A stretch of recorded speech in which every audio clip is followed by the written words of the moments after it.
아빠가 나 버린 거 아니야? 서울역 대합실 새벽 첫 차 방송이 울릴 때 나는 발걸음을 멈췄습니다. 구걸하던 아이의 손에 끼워진 빨간 장갑 하나가 보였습니다. 추위를 막으려 주먹을 꼭 쥔 버릇, 동전 떨어지는 소리에 움찔하는 어깨, 성공만 쫓아온 삶의 시간 위로 25년 전 잃어버린 얼굴이 겹쳤어요. 미안함이 목을 죄고 분노가 심장에 불을 붙이는 것 같았습니다. 그때 아이가 고개를 들었어요. 스치는 눈빛, 경비의 휘슬 소리, 사람들 사이를 가르는 침묵. 나는 장갑을 향해 한 발 내딛었습니다. 아이는 한 발 물러났어요. 친자 확인서가 주머니에서 구겨지고 서울역의 공기가 갑자기 차갑게 굳는 것처럼 느껴졌습니다. 왜인지 묻지 못한 채 결정적인 이름 하나가 속삭이듯 튀어나왔습니다. 그리고 곧 그녀가 죽은 줄 알았던 과거가 모든 게 가짜였다는 냄새가 폭발 직전까지 다가오고 있었습니다. 이야기를 시작하기 전에 잠깐만요.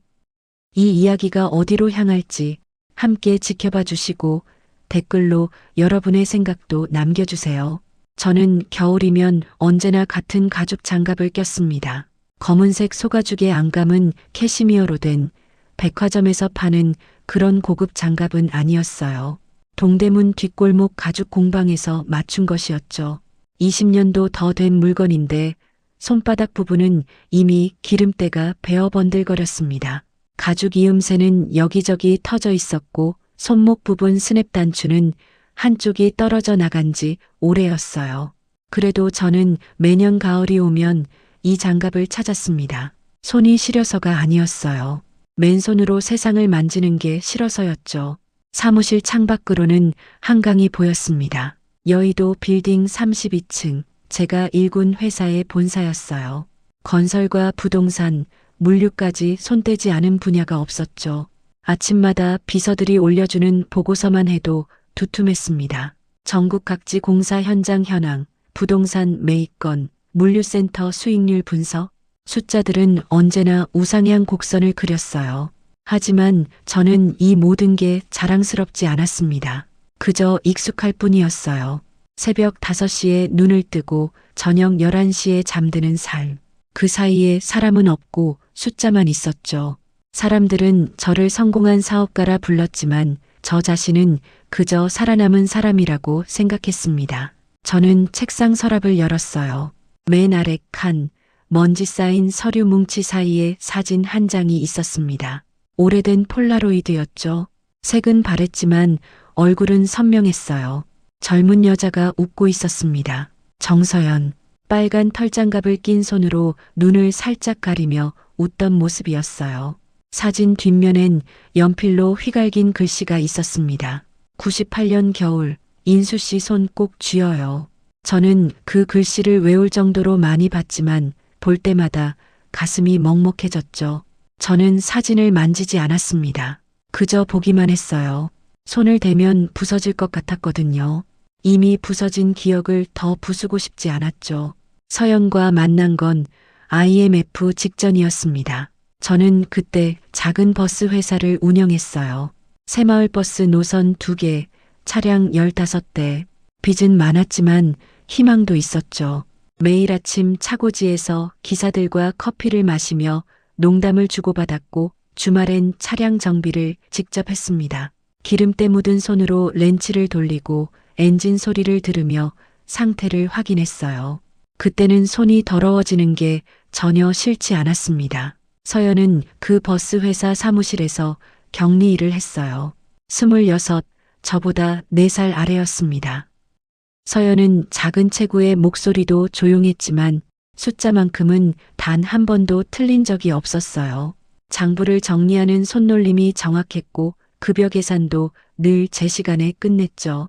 저는 서연의 그런 꼼꼼함이 좋았습니다. 하지만 더 좋았던 건 서연의 따뜻함이었어요. 사장님 손 시려우면 이렇게 꼭 쥐어야 해요.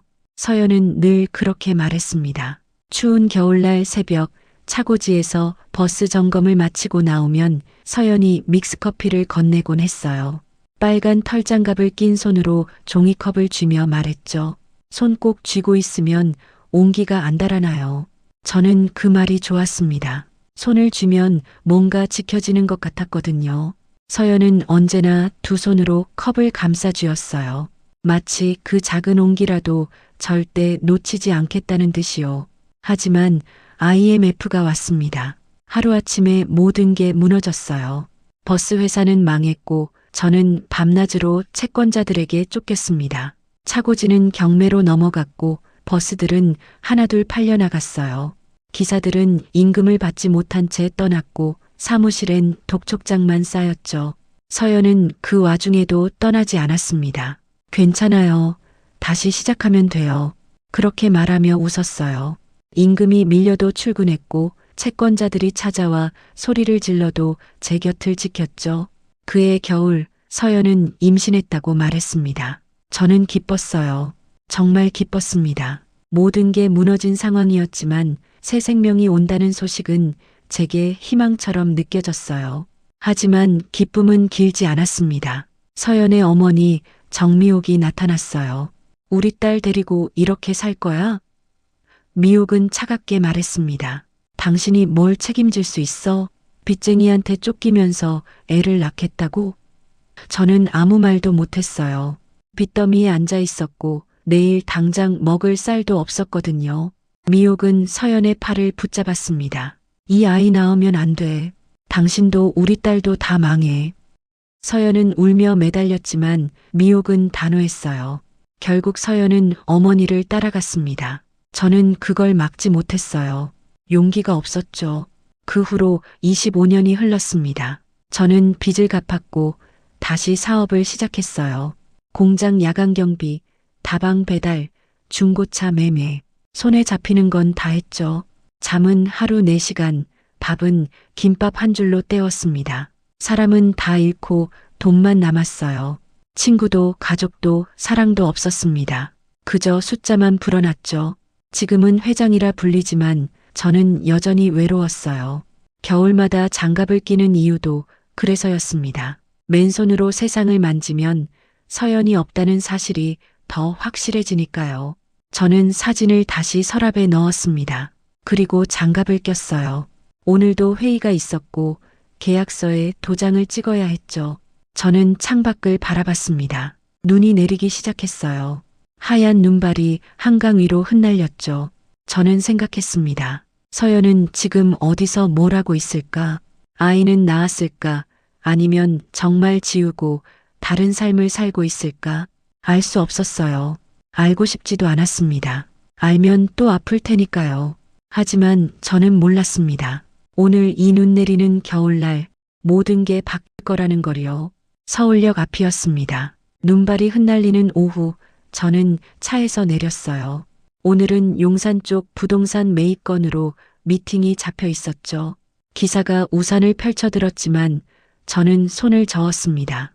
괜찮아. 차에 있어. 저는 혼자 걷는 게 좋았어요. 사람들 사이를 지나며 생각을 정리하는 시간이 필요했거든요. 역 광장은 사람들로 붐볐습니다. 퇴근 시간이라 회사원들이 쏟아져 나왔고 여행 가방을 끈 사람들이 개찰구 쪽으로 서둘러 걸어갔어요. 노점상들은 호떡과 군밤을 팔았고 캐럴 음악이 어디선가 흘러나왔죠. 저는 그 소음 속을 천천히 걸었습니다. 장갑 낀 손을 코트 주머니에 넣고 고개를 숙인 채로요. 그때였습니다. 지하도 입구 계단 옆 누군가 쪼그리고 앉아 있는 게 보였어요. 저는 처음엔 그냥 지나치려 했습니다. 서울역 앞엔 늘 노숙인들이 있었고 구걸하는 사람도 많았거든요. 저는 그들에게 돈을 주지 않았어요. 동정은 위선이라 생각했고 도움은 일시적일 뿐이라 믿었죠. 하지만 발걸음이 멈췄습니다. 그 사람의 손이 보였거든요. 빨간 장갑이었어요. 털실로 짠 낡고 해진 장갑이었습니다. 손끝 부분은 실이 풀려 있었고 손목 부분은 색이 바래 있었어요. 그런데 그 손의 모습이 제 시선을 붙들었습니다. 장갑을 낀 손이 꼭 쥐어져 있었거든요. 마치 무언가를 지키려는 것처럼 혹은 온기를 잃지 않으려는 것처럼요. 저는 그 자리에 서서 그 손을 바라봤습니다. 가슴이 덜컥 내려앉았어요. 서연이 늘 그렇게 손을 쥐었거든요. 추울 때, 불안할 때, 뭔가 두려울 때, 서연은 두 손을 꼭 쥐고 작게 웅크리곤 했죠. 손 꼭 쥐고 있으면 온기가 안 달아나요. 서연의 목소리가 귓가에 맴돌았습니다. 저는 천천히 그 사람에게 다가갔어요. 가까이 가보니 소녀였습니다. 15에서 17쯤 되어 보이는 작고 마른 소녀였어요. 낡은 패딩 점퍼를 입고 있었고 청바지는 곳곳이 해져 있었죠. 얼굴은 머리카락에 가려져 잘 보이지 않았습니다. 소녀 앞에는 종이컵 하나가 놓여 있었고 그 안에 동전 몇 개가 덜그럭거렸어요. 저는 말없이 서 있었습니다. 눈은 계속 내렸고 소녀의 어깨에도 눈송이가 쌓였어요. 소녀는 고개를 들지 않았습니다. 그저 두 손을 꼭 쥔 채 바닥만 바라보고 있었죠. 저는 지갑을 꺼냈습니다. 10,000원짜리 지폐 한 장을 꺼내 종이컵에 넣으려다가 손이 멈췄어요. 소녀가 고개를 들었거든요. 아저씨, 동전 좀 주세요. 소녀의 목소리는 담담했습니다. 감정이 없는 것처럼 들렸어요. 마치 이 말을 수없이 반복해서 이제는 의미조차 느껴지지 않는 것처럼요. 저는 소녀의 얼굴을 봤습니다. 창백하고 여인 얼굴이었어요. 눈은 크고 또렷했지만 그 안에 빛은 없었죠. 입술은 터져 있었고 뺨은 바람에 얼어 빨갛게 변해 있었습니다. 저는 떨리는 손으로 10,000원짜리를 종이컵에 넣었어요. 소녀는 컵을 흘끗 보더니 고개를 숙였습니다. 감사합니다. 짧은 인사말이었어요. 저는 그 자리를 떠나려다가 다시 멈췄습니다. 질문이 목구멍까지 올라왔거든요. 그 장갑 제 목소리가 나왔습니다. 누가 줬니? 소녀는 고개를 들었어요. 잠시 저를 바라보다가 다시 손을 내려다봤습니다. 엄마요. 소녀가 대답했어요. 어릴 때부터 끼고 다녔어요. 제 심장이 쿵쾅거렸습니다. 엄마, 어릴 때부터 빨간 장갑, 손을 꼭 쥐는 버릇, 모든 게 맞아떨어지는 것 같았어요. 아니, 맞아떨어지길 바라는 건지도 몰랐죠. 저는 목소리를 가다듬었습니다. 엄마는 어디 계시는데? 소녀는 대답하지 않았어요. 그저 고개를 저을 뿐이었죠. 저는 더 묻지 못했습니다. 목소리가 나오지 않았거든요. 눈발은 더 거세졌고 사람들은 우산을 쓰고 발걸음을 재촉했어요. 저는 소녀를 내려다봤습니다. 눈 속에 웅크린 작은 몸, 빨간 장갑을 낀 손, 그리고 그 손을 꼭 쥔 모습, 모든 게 서연을 닮아 있었어요. 저는 주머니에서 명함을 꺼냈습니다. 이거 혹시 도움이 필요하면 연락해. 소녀는 명함을 받지 않았어요. 저는 명함을 소녀 옆 바닥에 조심스럽게 놓았습니다. 그리고 돌아섰죠. 걸음을 옮기는데 다리가 떨렸어요. 온몸이 떨렸습니다. 차에 돌아온 저는 한동안 움직이지 못했습니다. 기사가 물었어요. 회장님, 괜찮으세요? 저는 대답하지 않았습니다. 창밖을 바라봤어요. 소녀는 여전히 그 자리에 앉아 있었습니다. 눈을 맞으며 두 손을 꼭 쥔 채로요. 저는 생각했습니다. 설마 그럴 리 없어. 세상에 빨간 장갑 낀 사람이 한둘인가. 손 쥐는 버릇도 흔한 거야. 하지만 가슴은 계속 두근거렸어요. 머릿속에선 서연의 얼굴이 떠올랐고 그 옆에 소녀의 얼굴이 겹쳐졌죠. 회장님, 출발할까요? 기사가 다시 물었습니다. 저는 고개를 끄덕였어요. 응, 가자. 차는 천천히 움직이기 시작했습니다. 하지만 제 시선은 계속 뒤를 돌아봤어요. 소녀가 점점 작아지고 결국 눈발 속으로 사라질 때까지요. 그날 밤 저는 잠들지 못했습니다. 침대에 누워 천장을 바라보며 생각했어요. 확인해야 할까? 알아봐야 할까? 하지만 무서웠습니다. 진실이 두려웠어요. 만약 정말 그 아이가 서연의 딸이라면, 만약 제 딸이라면 25년 동안 모르고 살았다는 사실을 저는 견딜 수 있을까요? 새벽이 되어서야 저는 결심했습니다. 확인하겠다고, 알아보겠다고. 하지 않으면 평생 후회할 것 같았거든요. 저는 침대에서 일어나 책상 서랍을 열었어요. 사진을 꺼냈습니다. 서연의 얼굴을 오래 바라봤죠. 서연아, 저는 중얼거렸습니다. 내가 뭘 해야 하는 거야? 대답은 없었습니다. 다만 눈은 계속 내렸고 세상은 하얗게 물들어갔어요. 저는 다음 날 아침 일찍 서울역으로 향했습니다. 기사에게는 혼자 가겠다고 했어요. 택시를 타고 가면서도 계속 생각했죠. 소녀가 아직 그 자리에 있을까? 어젯밤 어디서 잤을까? 혹시 아프진 않을까? 저 자신도 이상했습니다. 왜 이렇게 신경 쓰이는지, 왜 이렇게 마음이 불편한지 알 수 없었어요. 역 광장에 도착했을 때 소녀는 그 자리에 있었습니다. 어제와 똑같은 자리, 똑같은 자세로 앉아 있었어요. 저는 천천히 다가갔습니다. 소녀는 고개를 들었고 저를 알아봤는지 잠깐 눈을 크게 떴죠. 하지만 곧 다시 고개를 숙였습니다. 밥은 먹었니? 제가 물었어요. 소녀는 대답하지 않았습니다. 저는 근처 편의점으로 가서 김밥과 따뜻한 우유를 샀어요. 돌아와서 소녀 앞에 놓았죠. 먹어.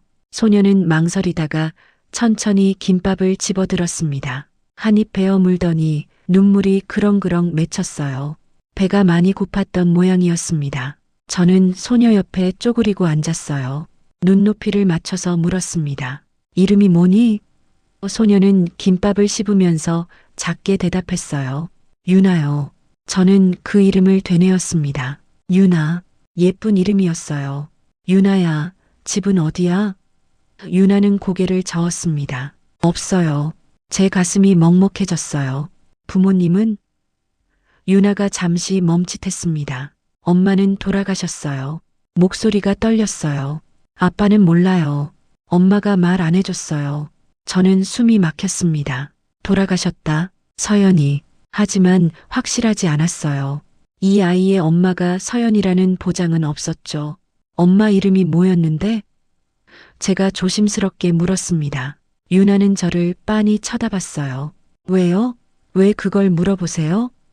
경계하는 눈빛이었습니다. 저는 당황했어요. 아, 그냥 미안해. 이상한 질문이었지. 유나는 다시 김밥을 먹기 시작했습니다. 저는 생각했어요. 이렇게 물어봐선 안 되겠다고. 확실한 방법이 필요했죠. 그때 떠오른 게 친자 확인이었습니다. DNA 검사. 피는 거짓말을 하지 않으니까요. 하지만 어떻게 유나를 설득할까? 어떻게 검사를 받게 할까? 유나야. 제가 다시 입을 열었습니다. 혹시 어디 아픈 데 없니? 병원 가봐야 하는 거 아니야? 유나는 고개를 저었어요. 괜찮아요. 하지만 얼굴색은 창백했고 기침도 자주 했죠. 저는 확신했습니다. 병원에 데려가야 한다고. 아저씨가 병원 데려다 줄게. 검사 좀 받아보자. 제가 말했어요. 유나는 고개를 저었습니다. 돈 없어요. 저는 웃었어요. 돈은 내가 낼게. 걱정하지 마. 유나는 여전히 망설였습니다. 왜요? 왜 저한테 잘해주세요? 저는 대답할 수 없었어요. 왜냐고 물으면 뭐라 해야 할까요? 내가 내 딸일지도 모른다고, 내 엄마가 내가 사랑했던 사람일 수 있다고 말할 수 없었습니다. 그저 이렇게만 말했어요. 그냥 도와주고 싶어서. 유나는 한참을 고민하더니 고개를 끄덕였습니다. 알겠어요. 저는 안도했어요. 유나의 손을 잡고 일어서려는데 유나가 손을 뿌리쳤습니다. 혼자 일어날 수 있어요. 저는 손을 거뒀죠. 유나는 천천히 일어섰습니다. 다리가 후들거렸지만 꿋꿋이 섰어요. 병원까지는 택시를 탔습니다. 저는 미리 연락해둔 종합병원으로 갔어요. 아는 의사가 있었거든요. 접수를 마치고 진료실로 들어갔습니다. 의사는 유나를 보더니 걱정스러운 표정을 지었어요. 영양실조 증세가 있네요. 언제부터 이렇게 된 거예요? 유나는 대답하지 않았습니다. 검사는 여러 가지였어요. 혈액 검사, 엑스레이, 소변 검사. 저는 의사에게 따로 부탁했습니다. DNA 검사도 해주세요. 친자 확인이요. 의사는 놀란 표정으로 저를 봤어요. 이 아이가 회장님 따님이신가요? 저는 고개를 끄덕였습니다. 확인이 필요해요. 검사 결과가 나오기까지는 일주일이 걸린다고 했어요. 저는 그 기간 동안 유나를 호텔에 묵게 했습니다. 비서에게 부탁해서 깨끗한 옷도 사주고 제대로 된 식사도 시켰어요. 유나는 처음엔 거부했지만 제가 검사 결과 나올 때까지만이라고 하자 받아들였습니다. 일주일은 길었어요. 저는 매일 밤 잠을 설쳤습니다. 결과가 어떻게 나올까? 만약 친자가 맞다면, 만약 아니라면 두 가지 모두 무서웠어요. 친자가 맞으면 25년 동안 딸을 버려둔 아버지가 되는 거고, 아니면 헛된 희망을 품은 바보가 되는 거니까요. 일주일 후 결과가 나왔습니다. 저는 병원으로 갔어요. 의사가 서류를 건넸습니다. 확인하셨죠? 저는 서류를 펼쳤어요. 친자 관계 성립, 확률 99.9%. 제 손이 떨렸습니다. 맞네요. 저는 중얼거렸어요. 내 딸이야. 의사는 축하한다는 말을 하려다가 제 표정을 보고 입을 다물었습니다. 저는 웃고 있었지만 동시에 울고 있었거든요. 눈물이 볼을 타고 흘러내렸어요. 저는 병원을 나와 차에 앉았습니다. 한참을 그 자리에 있었어요. 서류를 계속 들여다봤습니다. 친자 관계 성립. 그 글자가 흐릿해질 때까지 봤죠. 서연아, 저는 혼잣말을 했어요. 우리 딸이 살아있었어.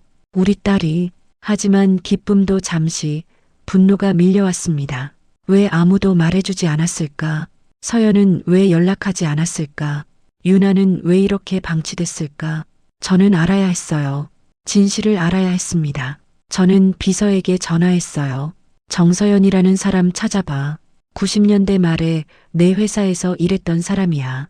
주민등록 기록, 병원 기록, 뭐든 다 찾아봐. 비서는 알겠다고 했습니다. 며칠 후 비서가 보고했어요. 회장님, 정서연 씨는 2015년에 사망한 걸로 나옵니다. 사망 원인은 폐렴이었고요. 저는 주저앉을 것 같았어요. 그럼 유나는? 비서가 계속 말했습니다. 유나 양은 그 후로 외할머니인 정미옥 씨와 살았던 것으로 보입니다. 하지만 3년 전부터 기록이 끊겼어요. 저는 이를 악물었습니다. 정미옥, 그 사람이 뭔가 숨기고 있다는 확신이 들었어요. 저는 정미옥을 찾아야 했습니다. 그리고 묻고 싶었어요. 왜 내게 말하지 않았냐고, 왜 유나를 이렇게 내버려뒀냐고. 저는 유나에게 전화했어요. 유나야, 외할머니 계시니?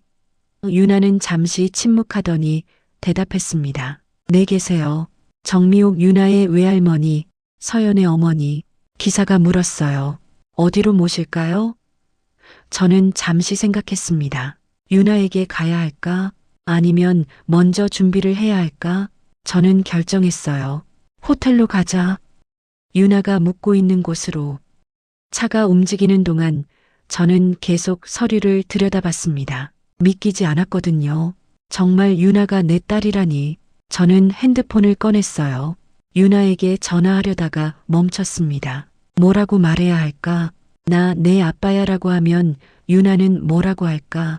기뻐할까? 아니면 거부할까? 호텔에 도착했을 때 저는 숨을 깊이 들이쉬었습니다. 그리고 유나 방으로 올라갔어요. 노크를 했습니다. 유나야, 아저씨야. 문이 열렸어요. 유나가 얼굴을 내밀었습니다. 아저씨, 무슨 일이세요? 저는 방 안으로 들어갔어요. 유나는 침대 가장자리에 앉았고 저는 의자에 앉았습니다. 한참 동안 말이 없었어요.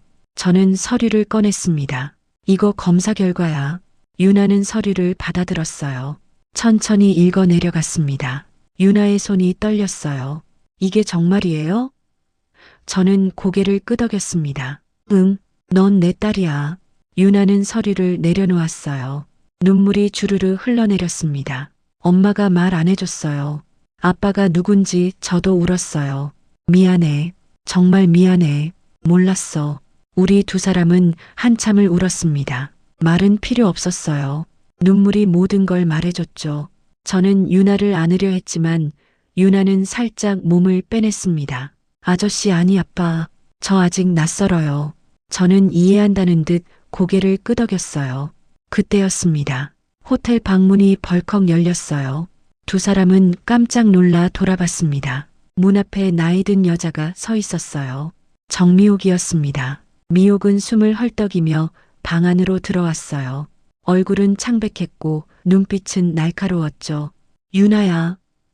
미옥이 소리쳤습니다. 유나는 자리에서 일어났어요. 할머니, 어떻게 여길? 미옥은 유나에게 다가가 손을 잡았습니다. 너 괜찮니? 이 사람이 뭐라고 했어? 유나는 당황한 표정으로 저를 봤어요. 제가 자리에서 일어났습니다. 어떻게 하셨어요? 제가 유나를 만난 걸? 미옥은 저를 쏘아봤어요. 유나 뒤를 밟았어요. 당신이 뭘 하려는지 알고 싶었거든요. 저는 놀랐습니다. 왜 그렇게까지? 그 아이랑 엮이지 마세요. 미옥의 목소리는 차갑고 단호했어요. 저는 서류를 들어보였습니다. 유나는 제 딸입니다. 친자 확인 결과 나왔어요. 미옥은 서류를 낚아채듯 빼앗았습니다. 훑어보더니 바닥에 던져버렸어요. 그게 뭐가 중요해요? 저는 화가 치밀었습니다. 중요하죠. 유나는 제 친딸이에요. 제가 돌봐야 할 아이라고요. 미옥은 비웃었어요. 25년 동안 어디 있다가 이제 와서 아빠 행세예요? 웃기지 마세요. 유나가 끼어들었습니다. 할머니, 그만하세요. 저도 알고 싶었어요. 제 아빠가 누군지. 미옥은 유나를 돌아봤어요. 유나야, 이 사람 믿으면 안 돼. 절대 안 돼. 목소리가 떨렸습니다. 두려움이 섞여 있었어요. 저는 미옥의 눈빛을 읽었습니다. 뭔가 숨기고 있었어요. 왜요? 왜 그렇게까지 반대하세요? 미옥은 대답하지 않았습니다. 그저 유나의 손을 더 세게 줄 뿐이었죠. 저는 다가갔어요. 서연은 정말 죽은 겁니까? 미옥의 얼굴이 굳었습니다. 무슨 소리예요?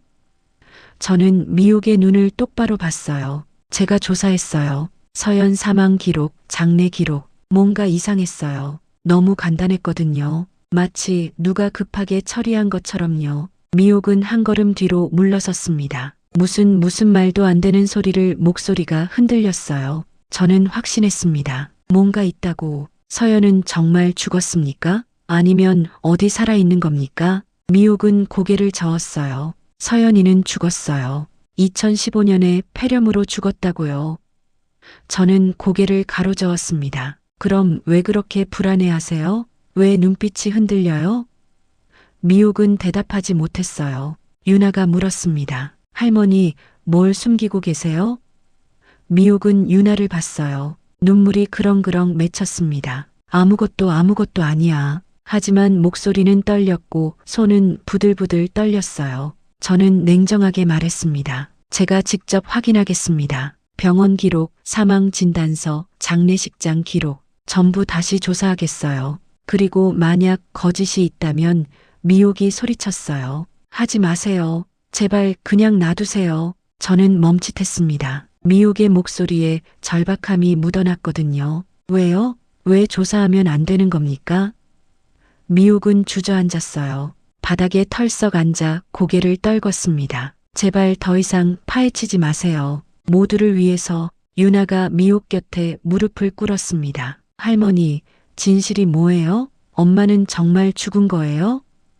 미옥은 대답하지 않았어요. 그저 고개를 숙이고 울 뿐이었죠. 저는 두 사람을 내려다봤습니다. 가슴이 답답했어요. 저는 결심했습니다. 조사하겠습니다. 끝까지 알아내겠어요. 미옥은 고개를 들었어요. 후회할 겁니다. 진실을 알면 당신도, 유나도 다 아파요. 저는 고개를 저었습니다. 그래도 알아야 해요. 거짓 위에선 아무것도 세울 수 없으니까요. 미옥은 더 이상 말하지 않았습니다. 유나는 두 사람을 번갈아 봤어요.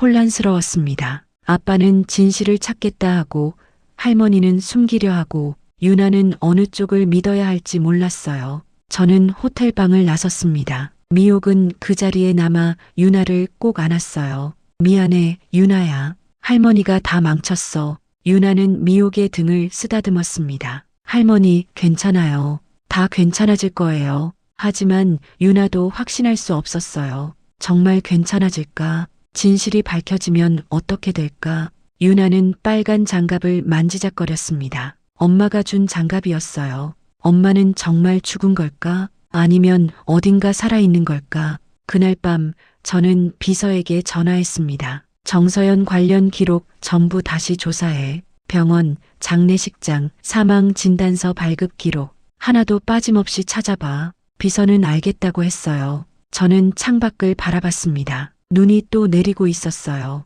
저는 생각했습니다. 미옥이 뭘 숨기고 있는 걸까? 서연은 정말 죽은 걸까? 모든 게 의문투성이었어요. 하지만 저는 포기하지 않을 거였습니다. 진실을 밝혀낼 때까지 절대 멈추지 않을 거라고 다짐했죠. 미옥은 호텔방에서 유나를 재우고 창밖을 바라봤습니다. 눈이 내리고 있었어요. 미옥은 중얼거렸습니다. 서연아, 미안해. 엄마가 지키려 했는데 이제 다 들통날 것 같아. 미옥의 눈에서 눈물이 흘러내렸습니다. 갈등은 깊어졌고 진실은 여전히 안개 속에 있었어요. 저는 다음 날 아침부터 움직이기 시작했습니다. 비서에게 지시했어요. 정서연 관련 기록 전부 가져와. 병원 진료 기록, 사망 진단서 원본, 장례식장 영수증, 주민센터 사망 신고 문서, 하나도 빠짐없이 전부 다요. 비서는 이틀 안에 준비하겠다고 했습니다. 저는 직접 움직였어요.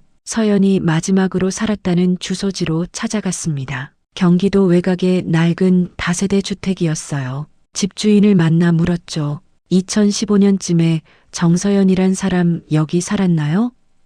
집주인은 고개를 가로저었어요. 잘 모르겠는데요. 그때 세입자가 여러 명이었어서요. 저는 근처 주민들에게도 물어봤습니다. 정서연이란 사람 아세요? 딸이랑 같이 살았을 텐데요. 한 노인이 기억했어요. 아, 그 조용한 아가씨요. 맞아요. 여기 살았어요. 근데 어느 날 갑자기 사라졌어요. 이사 간 줄 알았죠. 제 가슴이 두근거렸습니다. 갑자기요? 죽었다는 얘기는 못 들으셨어요? 노인은 고개를 저었어요. 아니요. 그냥 어느 날 짐 싸서 나가더라고요.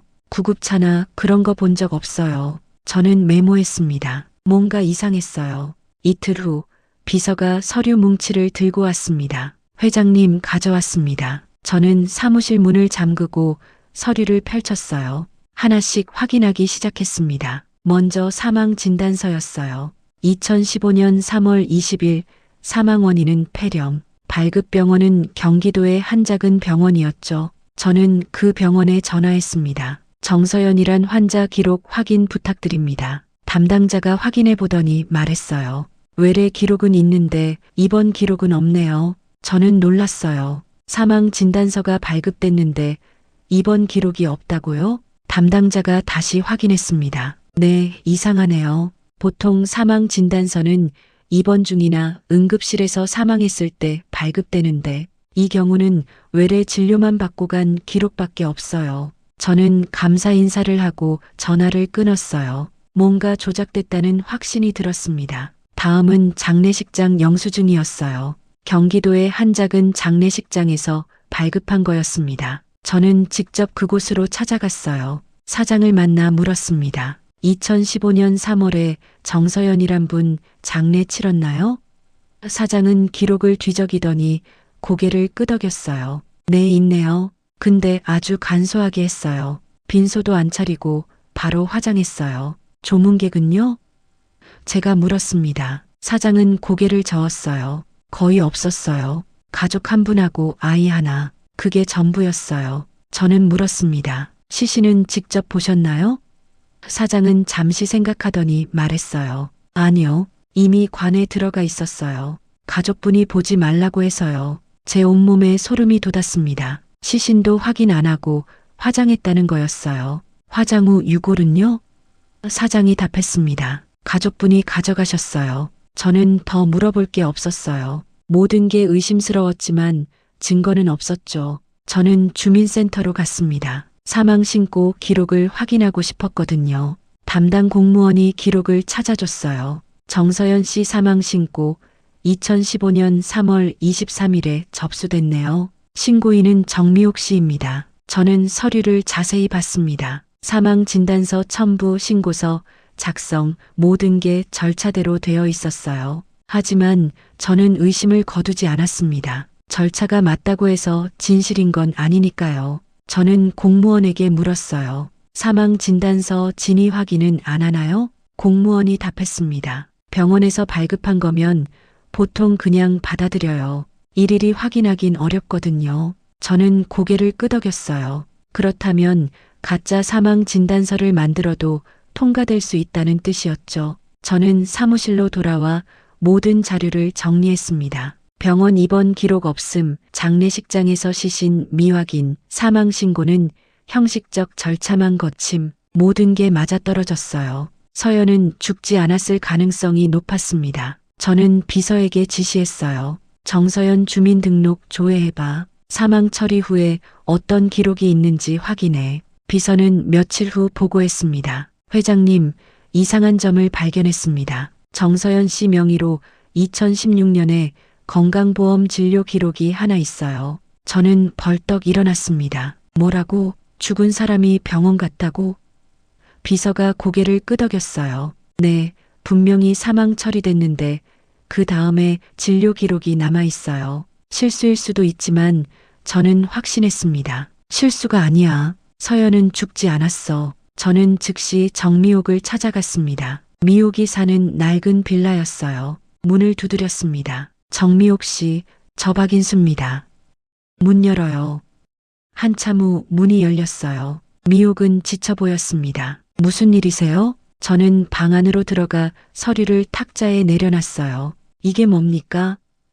미옥은 서류를 봤습니다. 얼굴이 하얗게 질렸어요. 이건 제가 말했습니다. 서연은 죽지 않았어요. 장례도 가짜고 사망신고도 조작이에요. 다 거짓말이었어요. 미옥은 주저앉았습니다. 어떻게 알았어요? 저는 미옥을 내려다봤어요. 왜 그랬어요? 왜 서연이 죽었다고 거짓말했어요? 미옥은 고개를 떨궜습니다. 말할 수 없어요. 저는 참지 못하고 소리쳤어요. 말하세요. 서연은 어디 있어요? 살아 있어요? 죽었어요? 미옥은 울기 시작했습니다. 죽었어요.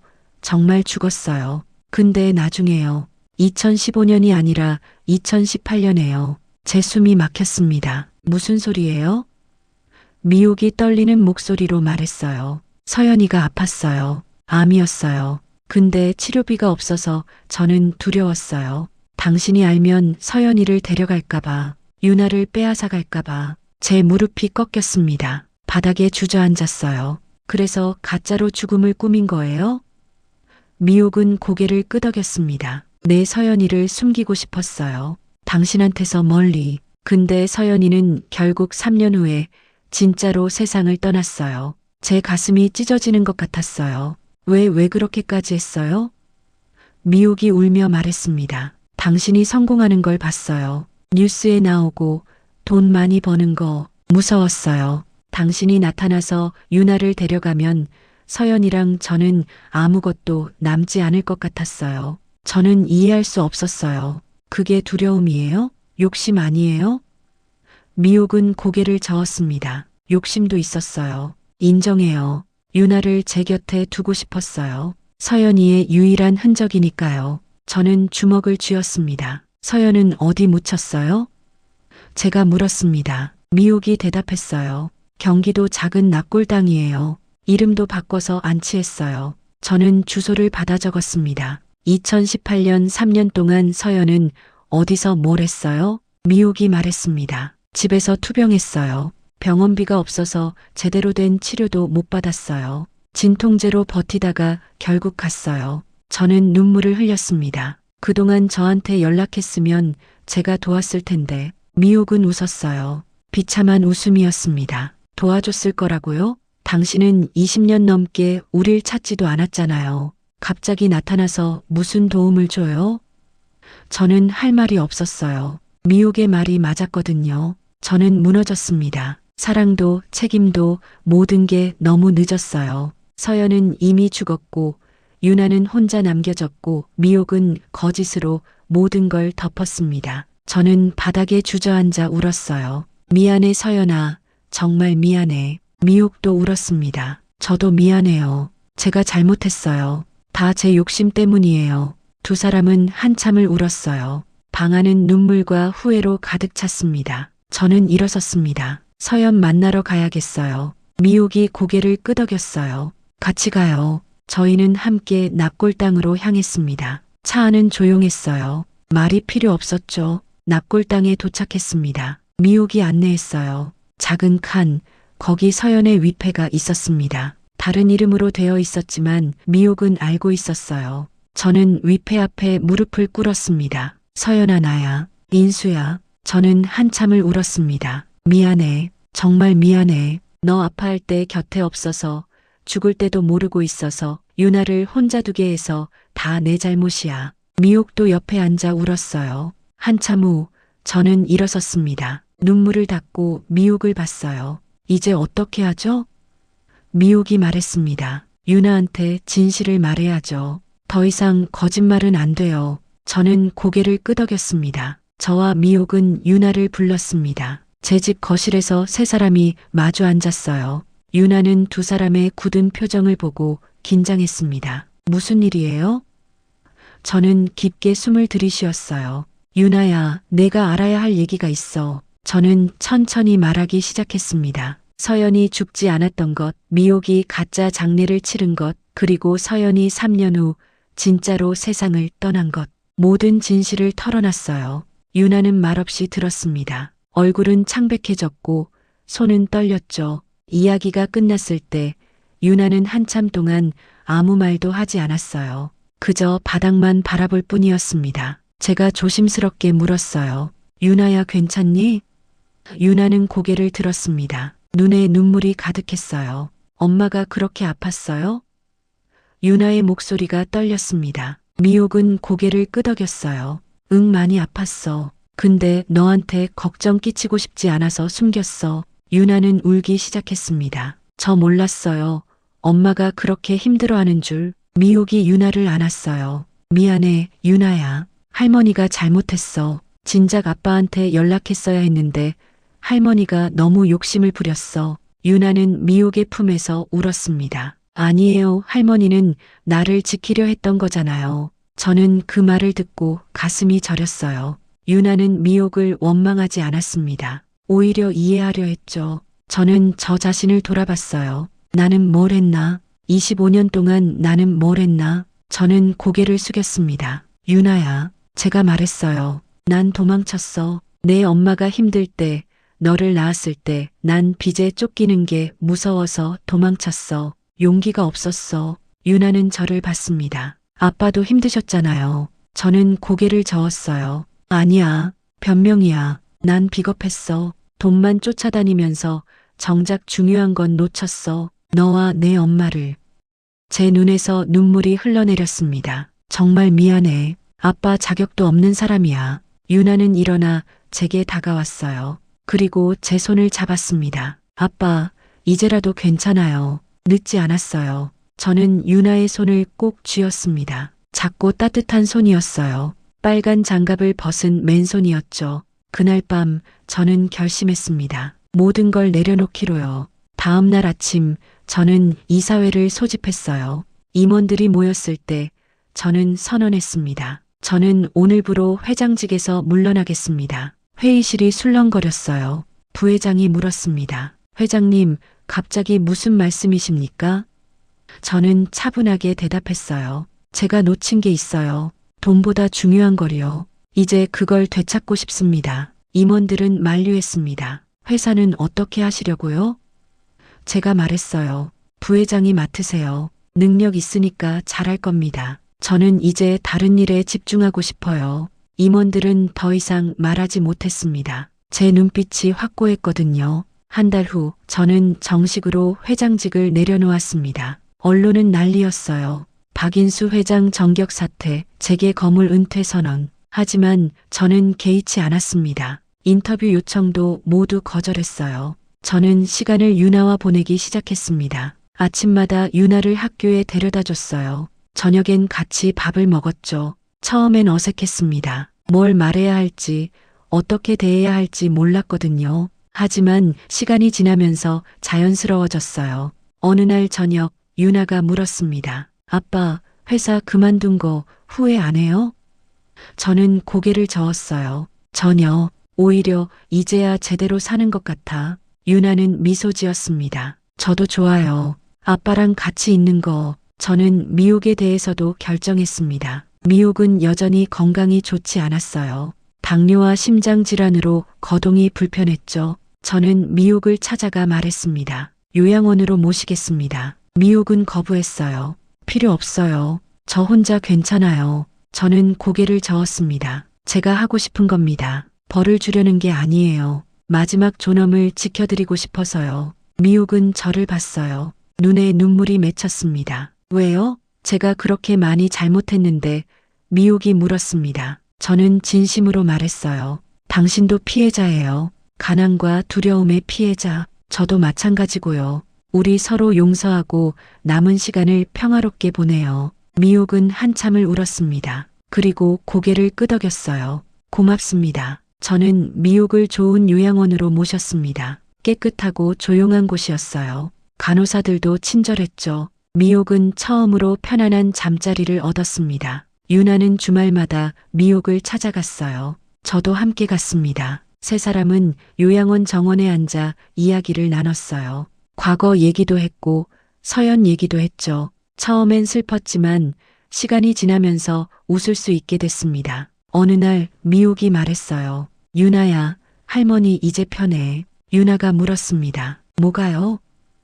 미옥은 미소 지었어요. 마음이 그동안 너무 무거웠거든. 거짓말하고 숨기고 불안해하고. 근데 이제 다 털어놨으니까 편해. 저도 고백했습니다. 저도요. 그동안 돈만 쫓아다니면서 진짜 행복이 뭔지 몰랐어요. 근데 이제 알 것 같아요. 이렇게 가족이랑 같이 있는 게 행복인 것 같아요. 유나는 두 사람의 손을 잡았습니다. 저도 행복해요. 계절이 바뀌었습니다. 겨울이 지나고 봄이 왔어요. 유나는 학교에 적응했고 친구도 생겼습니다. 성적은 아직 좋지 않았지만 매일 조금씩 나아지고 있었어요. 저는 그런 유나를 지켜보며 뿌듯해했습니다. 저는 새로운 삶을 배우고 있었어요. 돈을 버는 법 대신 사람을 대하는 법을 배웠습니다. 회의실 대신 주방에서 시간을 보냈고 계약서 대신 유나의 숙제를 봐줬죠. 처음엔 서툴렀지만 점점 익숙해졌습니다. 어느 날 저녁 유나가 숙제를 하다가 물었어요. 아빠, 손 잡아도 돼요? 저는 놀랐습니다. 응? 왜? 유나가 말했어요. 엄마가 그랬어요. 손 꼭 쥐고 있으면 온기가 안 달아난대요. 아빠 손 잡고 싶어요. 저는 유나의 손을 잡았습니다. 따뜻했어요. 빨간 장갑을 낀 손이 아니라 맨손이었습니다. 저도 장갑을 벗었어요. 20년 넘게 꼈던 장갑을요. 두 사람은 손을 꼭 쥐고 앉아 있었습니다. 이제 안 추워요, 아빠. 유나가 말했어요. 저는 고개를 끄덕였습니다. 응, 이제 안 추워. 창밖에는 봄비가 내리고 있었어요. 겨울은 끝났고 새로운 계절이 시작되고 있었습니다. 저는 생각했어요. 늦었지만 괜찮아. 지금이라도 시작할 수 있으니까. 돈을 벌었을 때는 몰랐던 행복을 이제야 알게 됐으니까. 저는 유나의 손을 더 꼭 쥐었습니다. 이번엔 절대 놓지 않을 거라고 다짐하면서요. 미옥도 요양원에서 평화로운 시간을 보냈습니다. 더 이상 두려워하지 않았어요. 유나가 안전하다는 걸 알았고 제가 책임지고 있다는 걸 믿었으니까요. 미옥은 창밖을 바라보며 중얼거렸습니다. 서연아, 유나 잘 크고 있어. 걱정 마. 세 사람은 각자의 자리에서 치유되고 있었습니다. 상처는 아직 남아 있었지만 조금씩 아물고 있었어요. 용서하고 받아들이고 함께 나아가고 있었습니다. 어느 가을날 오후 저와 유나는 요양원을 찾았습니다. 미옥을 만나러 가는 길이었어요. 차 안에서 유나가 물었습니다. 아빠, 할머니 요즘 어때요? 저는 잠시 망설이다 대답했어요. 많이 약해지셨어. 의사 선생님이 그러시는데 오래 못 버티실 것 같대. 유나의 얼굴이 어두워졌습니다. 그럼 할머니가 곧 저는 유나의 손을 잡았어요. 응. 그래서 오늘 꼭 가야 할 것 같아. 할머니가 하고 싶은 말씀이 있으실 거야. 유나는 고개를 끄덕였습니다. 눈가가 붉어졌어요. 요양원에 도착했을 때 미옥은 침대에 누워 있었습니다. 얼굴은 더 수척해졌고 숨소리는 가늘었어요. 하지만 유나를 보자 미소 지었습니다. 유나야 왔구나. 유나는 미옥의 침대 옆에 앉았어요. 네, 할머니. 저 왔어요. 저도 다가가 의자에 앉았습니다. 미옥은 저희를 번갈아 봤어요. 고마워요. 이렇게 와줘서. 제가 말했습니다. 당연히 와야죠. 어떻게 지내세요? 미옥은 작게 웃었어요. 이제 얼마 안 남았어요.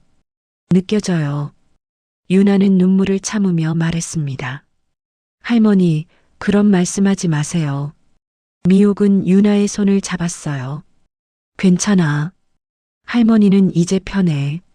너랑 아빠 보니까 마음이 놓여. 유나는 고개를 숙였습니다. 눈물이 뚝뚝 떨어졌어요. 미옥이 천천히 말하기 시작했습니다. 유나야, 할머니가 너한테 해줄 얘기가 있어. 유나는 고개를 들었어요. 뭔데요, 할머니?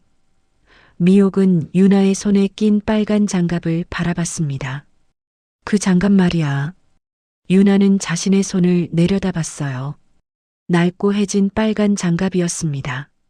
언제나처럼 끼고 있었죠. 미옥이 계속 말했어요. 그 장갑은 내 엄마가 마지막으로 산 거야. 돌아가시기 일주일 전에. 저와 유나는 놀라서 미옥을 봤습니다. 미옥의 눈에 눈물이 고였어요. 서연이가 그때 너무 아팠어. 거의 움직이지도 못했는데 어느 날 갑자기 나가자고 하더라고. 시장에 가자고. 미옥은 눈을 감고 기억을 떠올렸습니다. 같이 시장에 갔어. 서연이가 힘들어하면서도 이것저것 보더니 저 장갑을 집어들었어. 빨간 털장갑. 서연이가 말했어. 유나 손 시리면 안 되니까 사줘야겠다고. 유나는 울기 시작했어요. 장갑을 보며 울었습니다. 미옥이 계속 말했어요. 서연이가 그러더라. 손 꼭 쥐고 있으면 온기가 안 달아난대. 유나한테 그렇게 가르쳐 주라고. 혼자 있어도 외롭지 않게 손 꼭 쥐고 있으라고. 저도 눈물을 흘렸습니다. 서연의 마지막 사랑이 그 장갑 속에 담겨 있었던 거였어요. 미옥이 유나를 봤습니다. 유나야, 이제 그 장갑 벗어도 돼. 유나는 고개를 저었어요. 싫어요. 이거 엄마가 준 건데. 미옥은 고개를 저었어요. 아니야. 내 엄마는 원하지 않아. 내가 평생 그 장갑에 의지하면서 사는 거. 엄마는 내가 행복하길 바라셨어. 따뜻한 곳에서 사랑받으면서 더 이상 외롭지 않게. 유나는 장갑을 내려다봤습니다. 이제 괜찮아. 미옥이 말했어요. 너한텐 아빠가 있잖아. 더 이상 손 꼭 쥐고 혼자 버틸 필요 없어. 손 펴도 돼. 누군가 잡아줄 거야. 유나는 천천히 장갑을 벗기 시작했습니다. 한쪽, 그리고 다른 한쪽. 장갑을 벗은 손은 작고 하였어요. 오래 장갑 속에 있어서 더 창백해 보였죠. 유나는 손을 펼쳤습니다. 꼭 쥐고 있던 손을 천천히 펼쳤어요. 이제 안 추워요, 할머니. 유나가 말했습니다. 미옥은 미소 지었어요. 그래. 이제 안 춥지. 저는 유나의 손을 잡았습니다.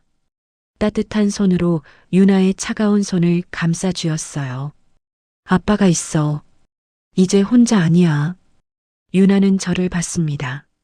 눈물을 흘리면서도 웃고 있었어요. 미옥은 저희를 바라봤습니다. 고마워요, 인수 씨. 유나 잘 부탁해요. 저는 고개를 숙였어요. 걱정 마세요. 제가 평생 지킬게요. 미옥은 안도한 듯 눈을 감았습니다. 이제 서연이한테 갈 수 있겠네요. 유나가 울며 말했습니다. 할머니, 가지 마세요. 미옥은 눈을 뜨고 유나를 봤어요. 할머니는 가야 해. 서연이가 기다리고 있어. 근데 유나는 여기 남아야 해. 행복하게 살아야 해. 유나는 고개를 끄덕였습니다. 미옥이 마지막으로 말했습니다. 유나야, 할머니가 사랑해. 그리고 미안해. 잘못한 거 많아서. 유나는 미옥의 손을 꼭 쥐었어요. 아니에요, 할머니. 저도 사랑해요. 정말 많이. 미옥은 눈물을 흘리며 미소 지었습니다. 저도 미옥에게 말했어요. 편히 가세요. 서연 만나면 제가 미안하다고 전해주세요. 그리고 사랑한다고. 미옥은 고개를 끄덕였어요. 전할게요. 서연이도 알 거예요. 그날 저녁 미옥은 조용히 눈을 감았습니다. 유나와 제가 지켜보는 가운데 편안하게 숨을 거뒀어요. 고통 없이 평화롭게. 유나는 울었지만 저는 유나를 꼭 안아줬습니다. 할머니, 이제 편해지셨어. 엄마 만났을 거야. 장례는 조촐하게 치렀습니다. 유나와 저, 그리고 요양원 사람들 몇 명이 전부였어요. 미옥은 서연 옆에 안치됐습니다. 같은 납골당, 나란히 놓인 두 잎에 엄마와 딸이 다시 만났어요. 장례를 마치고 돌아오는 길, 유나는 빨간 장갑을 꺼내봤습니다. 아빠, 이거 어떻게 하면 좋을까요? 저는 생각했어요. 엄마한테 드리면 어떨까? 엄마가 사준 거니까 엄마 곁에 두면 좋겠어. 유나는 고개를 끄덕였습니다. 다음 날 저희는 다시 납골당을 찾았어요. 서연의 위패 앞에 빨간 장갑을 놓았습니다. 엄마, 잘 받았어요. 이제 돌려드릴게요. 더 이상 필요 없어요. 아빠가 있으니까. 유나가 말했습니다. 저도 무릎을 꿇고 서연에게 말했어요. 서연아, 미안해. 너무 늦었어. 근데 이제라도 잘할게. 유나 잘 키울게. 행복하게 해줄게. 약속해. 저는 이마를 바닥에 대고 절했습니다. 저희는 한참을 그 자리에 있었어요. 말없이 서연과 미옥을 기억했습니다. 슬펐지만 동시에 평화로웠어요. 미움은 끝났고 진실만 남았습니다. 용서와 사랑만 남았어요. 돌아오는 차 안에서 유나가 말했습니다. 아빠, 손 잡아도 돼요? 저는 유나의 손을 잡았어요. 장갑 없는 맨손이었습니다. 이제 안 춥지? 제가 물었습니다. 유나는 고개를 끄덕였어요. 네, 이제 안 추워요. 제 가슴이 따뜻해졌습니다. 25년 동안 얼어붙어 있던 가슴이 처음으로 풀리는 느낌이었어요. 저도 장갑을 벗었습니다. 차 창문을 열고 밖으로 던졌어요. 20년 넘게 꼈던 장갑을 날려보냈습니다. 아빠도 이제 안 추워. 제가 말했어요. 유나는 저를 보며 웃었습니다. 저희는 손을 꼭 잡고 집으로 향했습니다. 가을 햇살이 따스했고 바람은 부드러웠어요. 계절은 변하고 있었지만 저희의 손은 따뜻했습니다. 그날 밤 저는 서재에 앉아 서연의 사진을 꺼냈습니다. 오래된 폴라로이드 사진이었어요. 빨간 장갑을 낀 서연이 웃고 있었죠. 저는 사진을 오래 바라봤습니다. 서연아, 고마워. 유나를 낳아줘서. 그리고 사랑해. 늘 사랑했어. 저는 사진을 액자에 넣었습니다. 그리고 거실벽에 걸었어요. 더 이상 서랍 속에 숨기지 않기로 했습니다. 서연은 저와 유나의 삶의 일부였으니까요. 기억해야 할 사람이었고 사랑해야 할 사람이었으니까요. 유나가 방에서 나와 사진을 봤습니다. 엄마 예뻐요. 저는 고개를 끄덕였어요. 응, 정말 예뻤어. 마음도 예뻤고. 유나는 사진 속 엄마를 오래 바라봤습니다. 엄마, 나 잘 살고 있어요. 행복해요. 유나가 중얼거렸습니다. 저와 유나는 나란히 서서 사진을 봤어요. 과거와 현재가 만나는 순간이었습니다. 슬픔과 행복이 공존하는 순간이었죠. 저희는 손을 잡았습니다. 이제 더 이상 장갑은 필요 없었어요. 서로의 온기로 충분했으니까요. 미움은 끝났습니다. 진실은 남았어요. 그리고 사랑도 남았습니다. 봄이 왔습니다. 겨울의 차가운 바람은 사라지고 따뜻한 햇살이 세상을 비췄어요. 유나의 방 창문으로 아침 햇살이 쏟아져 들어왔습니다. 유나는 눈을 떴어요. 알람 소리에 일어나 창밖을 봤습니다. 벚꽃이 피어나고 있었어요. 유나야, 일어났니? 아래층에서 유나를 불렀습니다.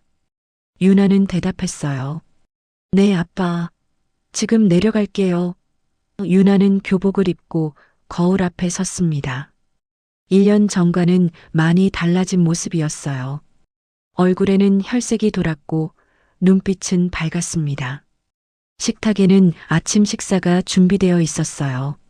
제가 직접 만든 계란말이와 토스트, 그리고 따뜻한 우유였습니다. 맛있겠다. 유나가 자리에 앉으며 말했어요. 저는 앞치마를 두르고 웃었습니다. 많이 먹어. 오늘 시험 있다며? 유나는 고개를 끄덕이며 밥을 먹기 시작했어요. 네, 수학 시험이요. 근데 이번엔 자신 있어요. 아빠가 어제 같이 공부해줘서 저는 뿌듯한 표정을 지었습니다. 그래, 잘 볼 거야. 넌 똑똑하니까. 식사를 마치고 유나는 가방을 챙겼습니다. 책, 필통, 그리고 도시락. 제가 싸준 도시락이었어요. 서툴지만 정성이 가득 담긴 도시락이었죠. 유나는 현관으로 향했고 저는 따라 나왔습니다. 차 태워줄까? 유나는 고개를 저었어요. 아니요, 걸어갈래요. 친구랑 같이 가기로 했거든요. 저는 미소 지었습니다. 그래, 친구 생겼구나. 좋겠다. 유나는 신발을 신으며 말했어요. 네, 지수라고 해요. 되게 착해요. 현관문을 열기 전 유나는 저를 돌아봤습니다. 아빠 다녀올게요. 저는 유나의 머리를 쓰다듬었어요. 잘 다녀와. 조심하고. 유나는 웃으며 밖으로 나갔습니다. 저는 문 앞에 서서 유나가 골목을 빠져나갈 때까지 지켜봤어요. 유나가 사라지자 저는 집 안으로 들어갔습니다. 텅 빈 집이었지만 외롭지 않았어요. 유나의 흔적이 곳곳에 남아 있었거든요. 거실 소파에 놓인 유나의 인형, 식탁 위 유나의 공책, 현관에 나란히 놓인 두 사람의 신발. 모든 게 따뜻했습니다. 저는 거실벽에 걸린 사진을 봤습니다. 서연의 사진 옆에 새로운 액자가 걸려 있었어요. 저와 유나가 함께 찍은 사진이었습니다. 요양원 정원에서 찍은 거였죠. 두 사람 모두 웃고 있었어요. 행복한 미소였습니다. 저는 사진을 보며 중얼거렸습니다. 서연아, 유나 잘 크고 있어. 걱정 마. 그리고 미옥의 영정 사진도 봤어요. 거실 한쪽에 작게 마련한 재단이었습니다. 어머님도 편히 쉬세요. 유나 제가 잘 돌볼게요. 오전 시간 동안 저는 집안일을 했습니다. 설거지, 빨래, 청소. 예전엔 가정부가 하던 일들이었지만 이제는 제가 직접 했어요. 처음엔 서툴렀지만 이제는 능숙해졌습니다. 유나의 교복을 다리미질하고 유나가 좋아하는 반찬을 만들었어요. 점심 무렵 저는 차를 타고 납골당으로 향했습니다. 매주 한 번씩 가는 곳이었어요. 서연과 미옥이 함께 있는 곳. 납골당에 도착해 두 위패 앞에 섰습니다. 꽃을 바치고 물을 갈고 조용히 앉았어요. 서연아, 미옥 어머님. 제가 말했습니다. 유나가 오늘 시험 봐요. 수학 시험인데 요즘 열심히 공부했어요. 잘 볼 거예요. 저는 유나의 근황을 하나하나 전했습니다. 학교 생활, 친구 이야기, 작은 고민들까지. 제가 잘하고 있는 건지 모르겠어요. 제가 솔직하게 말했습니다. 아빠 노릇이 이렇게 어려운 줄 몰랐어요. 근데 행복해요. 정말 행복해요. 유나 웃는 모습 보면 제가 다 웃게 돼요. 바람이 불었습니다. 따뜻한 봄바람이었어요. 저는 눈을 감았습니다. 마치 서연이 대답하는 것 같았어요. 잘하고 있어. 고마워. 저는 미소 지었습니다. 고맙긴. 내가 더 고마워. 유나를 낳아줘서, 내게 다시 기회를 줘서. 납골당을 나와 돌아오는 길, 저는 서연이 마지막으로 살았던 동네를 지나갔습니다. 그 작은 다세대 주택 앞에 잠시 차를 세웠어요. 이제는 다른 사람들이 살고 있었죠. 창문으로 웃음소리가 들렸습니다. 저는 창문을 바라보며 생각했어요. 인생은 늦게라도 손을 내밀 수 있느냐의 문제라고. 25년 전 저는 손을 내밀지 못했습니다. 용기가 없었고 두려웠고 자신감이 없었어요. 하지만 이제는 달랐습니다. 이제는 손을 내밀 수 있었고 잡을 수 있었고 놓지 않을 수 있었어요. 저는 제 손을 봤습니다. 장갑 없는 맨손이었어요. 주름이 늘었고 핏줄이 두드러졌지만 따뜻했습니다. 이제 더 이상 맨손으로 세상을 만지는 게 무섭지 않았어요. 오히려 그래야 진짜 느낌을 알 수 있었죠. 오후 늦게 저는 집 근처 공원을 산책했습니다. 벤치에 앉아 책을 읽었어요. 요즘 저는 책을 많이 읽었습니다. 소설도 읽고 육아 서적도 읽고 요리책도 봤죠. 유나를 더 잘 이해하고 더 잘 돌보고 싶었거든요. 해가 기울 무렵 저는 집으로 돌아왔습니다. 유나가 돌아올 시간이었어요. 현관문이 열리는 소리가 들렸습니다. 아빠 다녀왔어요. 유나의 밝은 목소리였어요. 저는 웃으며 나갔습니다. 어서 와. 시험 어땠어? 유나는 신발을 벗으며 말했어요. 좋았어요. 다 풀었어요. 저는 유나의 머리를 쓰다듬었습니다. 잘했네. 수고했어. 유나는 가방을 내려놓고 저를 안았어요. 아빠 고마워요. 어제 같이 공부해줘서. 저녁 식사 시간 저희는 마주 앉았습니다. 제가 만든 김치찌개와 밥이었어요. 유나는 맛있게 먹으며 학교 이야기를 했습니다. 친구들 이야기, 선생님 이야기, 재미있었던 일들. 저는 웃으며 들었어요. 아빠 다음 주에 학교에서 부모님 참관 수업 있대요. 올 수 있어요? 유나가 물었습니다. 저는 망설임 없이 대답했어요. 당연하지. 꼭 갈게. 유나는 환하게 웃었습니다. 좋아요. 식사를 마치고 설거지를 하는데 유나가 도와줬어요. 제가 설거지하면 유나가 닦아서 정리했죠. 저희는 자연스럽게 협동했습니다. 말은 많지 않았지만 편안했어요. 밤이 됐습니다. 유나는 방에서 숙제를 했고 저는 거실에서 텔레비전을 봤어요. 평범한 일상이었습니다. 특별할 것 없는 하루였죠. 하지만 제게는 이게 가장 소중했어요. 이 평범함이, 이 일상이, 이 따뜻함이. 10시쯤 유나가 방에서 나왔습니다. 아빠 자러 갈게요. 저는 고개를 들었어요. 그래, 잘 자. 유나는 제게 다가와 뽀뽀했습니다. 사랑해요, 아빠. 저는 유나를 안았어요. 나도 사랑해, 유나야. 유나가 방으로 들어가고 저는 혼자 거실에 남았습니다. 조용했지만 외롭지 않았어요. 저는 창밖을 바라봤습니다. 별이 빛나고 있었어요. 봄밤의 별은 유난히 밝았습니다. 저는 생각했습니다. 25년 전 서연과 헤어졌을 때 별도 이렇게 빛났을까? 그때는 보지 못했어요. 고개를 숙이고 땅만 보며 걸었으니까요. 하지만 이제는 다릅니다. 이제는 고개를 들고 하늘을 볼 수 있었어요. 저는 주먹을 쥐었다가 폈습니다. 그리고 다시 쥐었어요. 예전처럼 꽉 쥐는 게 아니라 부드럽게 쥐었습니다. 손 안에 뭔가를 지키듯이, 유나를 지키듯이. 이번엔 절대 놓지 않을 거라고 다짐했습니다. 새벽 저는 서재에 앉아 일기를 썼습니다. 요즘 저는 매일 일기를 썼어요. 유나와 보낸 하루를 기록했습니다. 오늘 유나가 시험 잘 봤다. 행복해 보였다. 나도 행복했다. 짧은 문장들이었지만 진심이 담겨 있었어요. 일기를 쓰다 말고 저는 책장을 열었습니다. 맨 윗칸에 빨간 장갑이 보관되어 있었어요.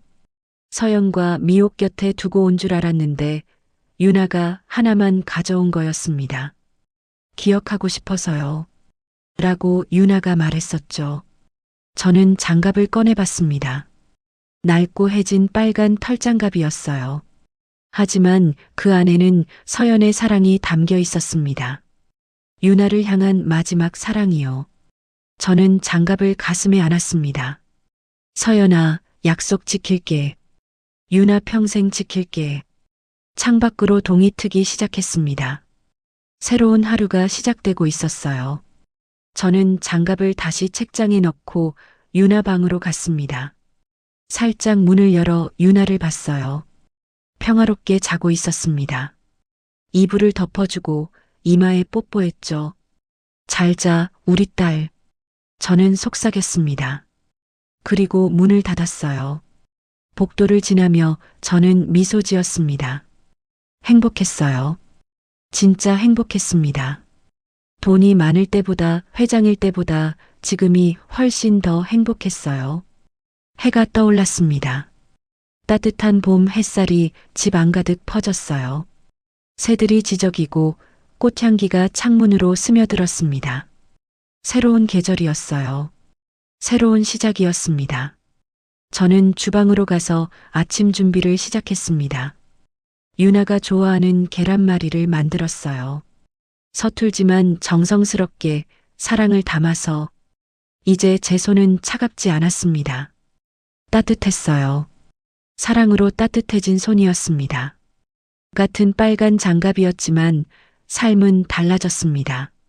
서연은 그 장갑으로 유나를 지켰고 이제 저는 맨손으로 유나를 지켰어요. 방법은 달랐지만 사랑은 같았습니다. 그리고 그 사랑은 계속 이어질 거였어요. 저는 창밖을 바라보며 생각했습니다.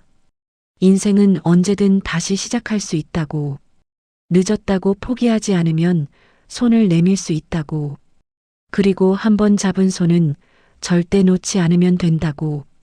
아빠, 좋은 아침. 유나가 방에서 나오며 외쳤습니다. 저는 웃으며 대답했어요. 좋은 아침, 유나야. 저희는 식탁에 마주 앉았습니다. 따뜻한 아침이었어요. 행복한 아침이었습니다. 봄은 계속되고 삶도 계속됐습니다. 저와 유나의 새로운 이야기가 시작되고 있었어요. 끝.